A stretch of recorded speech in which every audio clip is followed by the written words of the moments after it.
I'm Teresa Carraggio, and this is Yes and Russell Brand. Today, I'll be saying yes to Russell's interview with Tom Kerridge, the Michelin-starred chef and founder of Meals for Marlowe that delivered 100,000 meals to frontline workers during the pandemic. In particular, I want to say yes to Tom's democratization of food preparation, aka cooking. And I'd like to add the democratization of food production as a possible way of making all those expensive ingredients that would go into cooking good meals much more accessible. And I also want to look at our food ethic and how we determine what it is that is. So let's start with the democratization of cooking. Food is big on my agenda. One of my websites is foodinthehood.org, where I have dozens, maybe 100 different menus of meals that my daughters and I produced as fundraisers for global charities.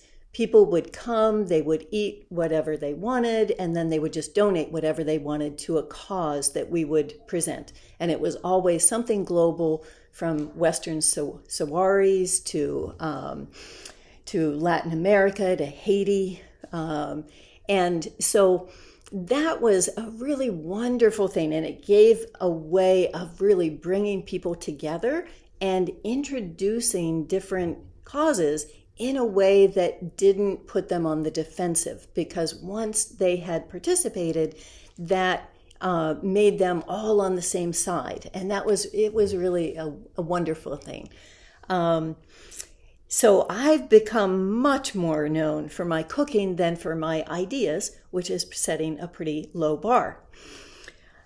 However, I think that the democratization of food production, aka farming, is another topic that I'm very excited about, and have been very involved in. With there's the Grange, is a local coalition, a national coalition of farmers who did amazing things in the populist rebellion 100 years ago.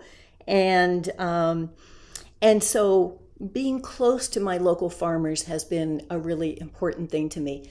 At some point, Tom talks about the dilemma that for people who are on a budget and cooking, all of these ingredients are just very expensive, and it's so much cheaper not to even consider the more convenient to go out and buy the kids a burger or some kind of fast food than it is to make real food. That is so wrong. And I think that in the world that I would like to see, we would all be spending a big part of our days in food production and food preparation, because eating is what we do. And it's the thing that we need to do again and again and again. Other products you can create once and they're there, but food is something that is continual. And so I think that if we lived in the real world, namely a world without slavery, where we produce essentially what we consume, most of our working time would be spent around food. And so other places that have looked at that has been, there's this book, Life, Liberty, and the Pursuit of Food Rights, the escalating battle over who decides what we eat. And this book, Land Justice, which is reimagining land, food, and the commons in the United States. So there are a lot of different ways to do that. And so the ideas that I look at are from my book, which is How to Dismantle an Empire. And the sequel to that will be How to Build a Commonwealth. And so the Commonwealth is the the land, the food shed, the area that you can farm together and be able to feed your community. So with looking at ways of being able to feed people, Russell really makes a beautiful statement when he talks about being vegan, and he says that that's his personal food ethic, but he doesn't impose that on anyone else because a greater value to him is being non-judgmental. And I think that is a wonderful perspective on it. And I think that food ethics are something that we should be talking about, that we should be not judging people because we're not in their circumstances, but we should be evaluating our own ideas and talking about them together. So at one point, there was a talk that I gave at the Grange called Animal Husbandry is the New Vegetarian. And in it, I looked at the different values that people involved in animal husbandry and people who were vegans or vegetarians shared. Number one was a concern for the well-being of animals and the fair treatment of workers. 2 was an interest in good nutrition. 3 was, I thought, a desire to not be wasteful, especially of water and of the environment. 4, a yearning for more self-reliance. And 5, an urgent sense that we needed to curb or even reverse climate change.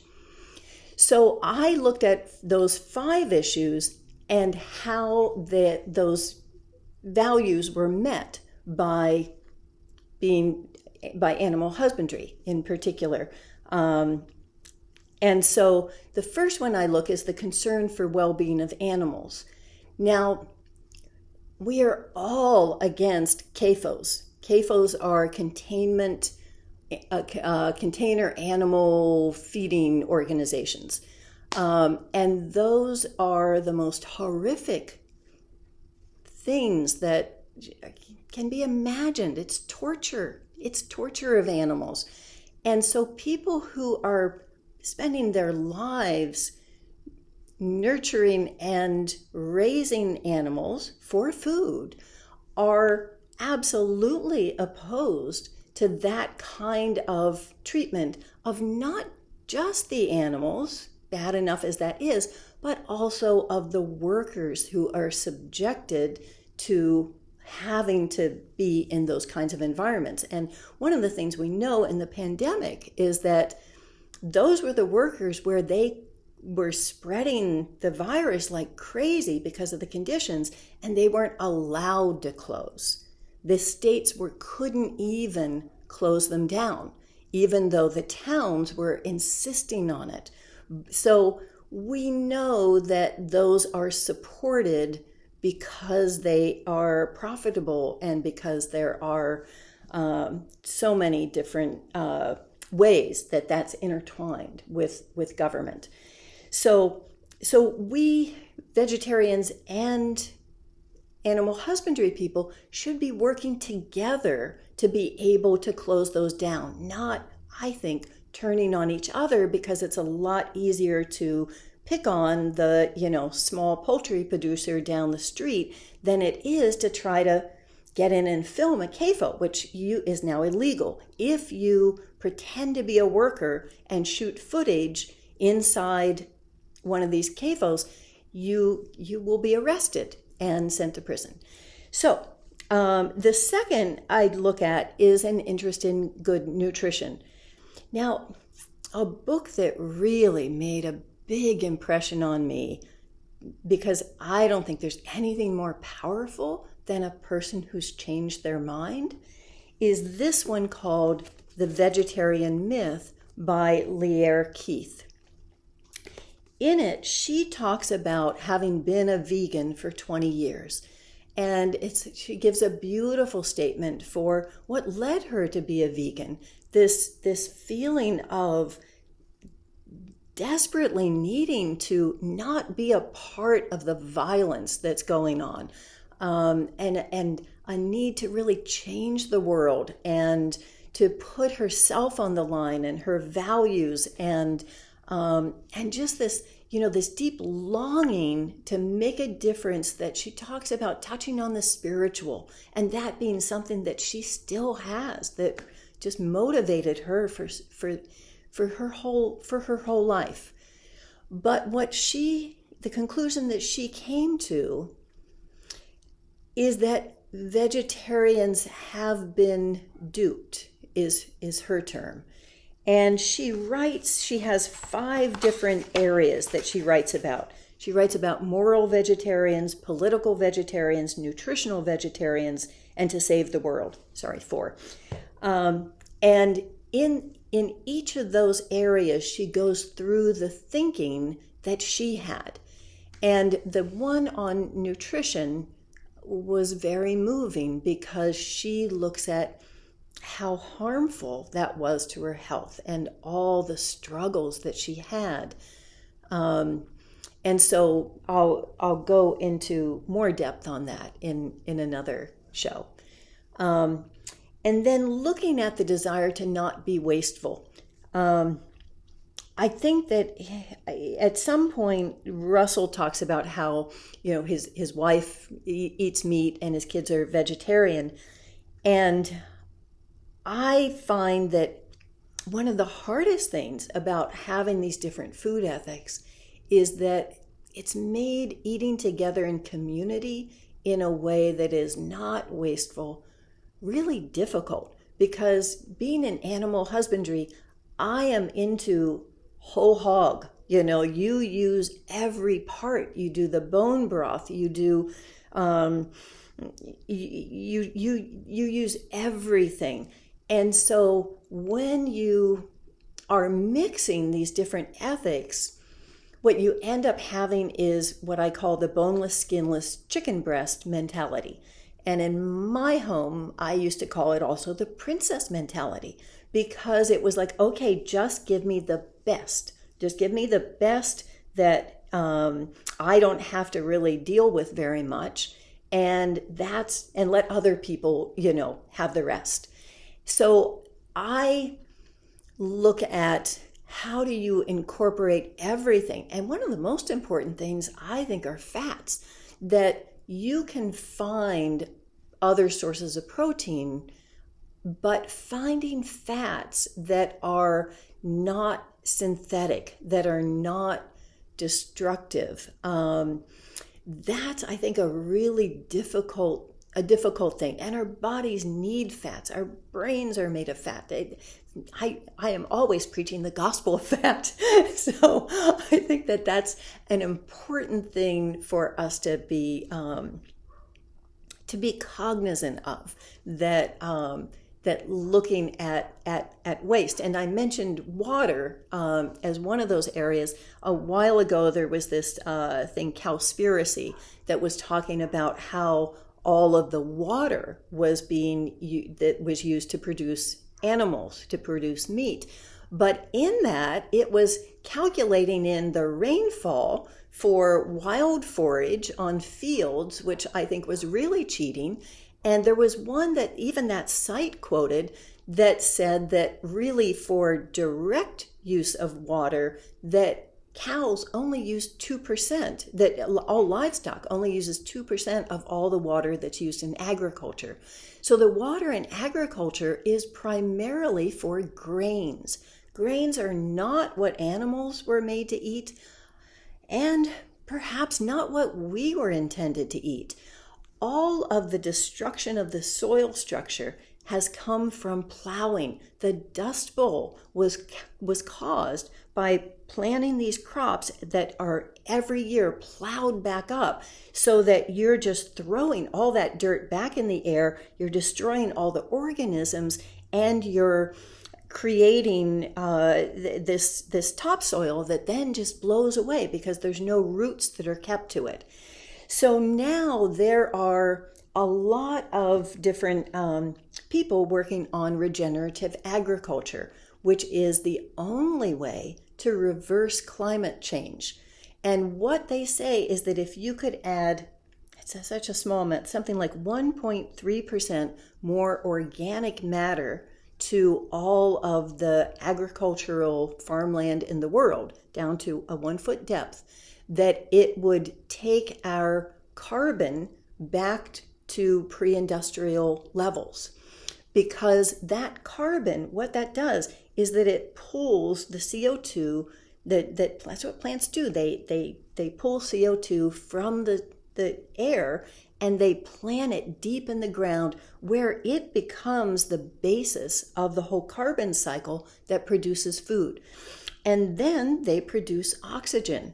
So the whole concept that animals are destructive for that. So what they do now for regenerative agriculture is that they try to mimic the way that nature intended herd animals to move. So typically in the wild, cows, because of predators, go in tight groups with the young in the middle, and they will cross the land, and they'll be in one place, and they won't go back to that place for another 6 months.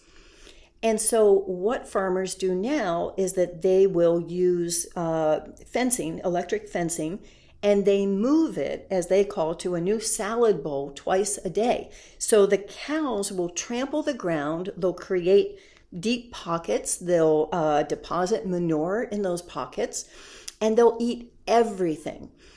I have a friend involved in this who also has young kids, and she describes it as the difference between giving a kid a bag of trail mix in which they eat out all the M&Ms and leave everything, all the peanuts and raisins, or giving them a handful and saying, when you finish that, I'll give you more. So if you let cows just go wherever they want, they eat all their favorite things, which means that all those favorite things don't grow back, and you leave all the things that they don't want. If you keep them in a tight group, they eat everything, and then they move, and they're not on that land for another 6 months. And so what that does is that it can create new topsoil, good humus, I think is how it's pronounced, 2 inches in a year. And that is what creates the grasslands. So there's many ranchers now who really see themselves as soil farmers. They're grass farmers. And the beef is a side product, but it is an essential side product, because if I look at the major difference between vegans or vegetarians and carnivores or animal husbandry, it's saying, no, we can't kill. And my friend who teaches animal husbandry at the Grange Farm School, what she talks about is the ancient contract when animals were first domesticated. And the ancient contract is a good life and a quick death. And that you need to keep both sides of that equation, that if you're not providing that, there's really no reason that that domesticated animals wouldn't exist. There would be no one raising cows, no one raising chickens. And all of our carnivore pets, I don't see how it could be justified for them to exist and for them to be fed without people. And so loving animals is really part of, I think, honoring that contract and saying, I will absolutely give you a good life and a quick death that is as painless as possible. And that keeps the cycle of life going, and acknowledges that we also have a right to exist, that and that we're part of that we are participants, and we're not just consumers. As consumers, it's easy to just sit on the sidelines and be judgmental. Lear Keith also talks about wanting a full accounting of everything that died, everything that was killed in order to get that food on your plate, including the rivers that were dammed, the prairies that were cleared. She talks about how 98% of American prairies have now been cleared for grain monocultures. That in Canada, it's destroyed 99% of the original humus. And so if you look at these things, it's actually wheat that is the culprit and prairies that are the victim, and that is much more tied to climate change, and the only way really to reverse it is animal husbandry. And so I am eager to be continuing this conversation, and I'm glad that there is a way to have this in an environment of respect and non-judgment in looking at the ideas and loving the people who are so committed to wanting all the same things of a better world for everyone. Thank you. If you're intrigued and would like to go deeper into these ideas, here's another video on a related theme. And if you'd like to delve into this entire area, here's a playlist. Thank you, and I would love it if you would subscribe.